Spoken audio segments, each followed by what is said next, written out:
Bukelu uphiko lwe-Taiwan Medical Mission lapha event Dr. Wen Chuan uthi isifo sashukela netifo letahlukene tesikhumba ngito letanze kakhulu etindzaweni letemakhaya. Wen Chuan bekakhuluma ngesikhathi lolu phiko livakashele inkundla yaseNgwene kuniketa sive lusito lwamahhala lwetemphilo. Hulumende welive le-Taiwan ngaphansi kwehlangothi le-Taiwan Medical Mission njalo ngenyanga uvakashela tinkundla telive kuniketa lusito lwetempilo lwamahhala.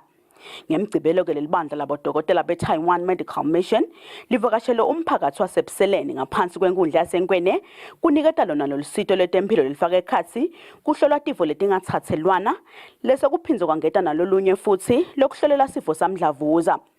Lobukele liphiko le-Taiwan Medical Mission lapha event Dr. Wen Chuan uchaza ngelisito labalulekile kule nkundla. We provide a lot of service, doctor consultation and blood sugar checkup and health education and abdominal sonography. Skin disease, a lot of skin disease like scabies here. So I know people here, this is a rural area, not easy to go to see a doctor in hospital. So we want this outreach can provide them some convenience. Ilunga lephalamende lenkundla yaseNgwene Vulimpombe Dleko uthi sive salenkundla besilidingile kakhulu lolusito.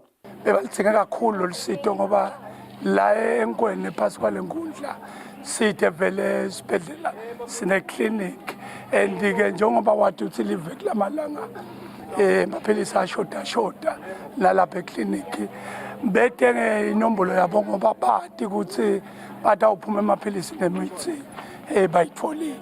Lolu phiko le-Taiwan Medical Mission lunikete sive salomphakathi lusito lwetempilo lesingama-366 366.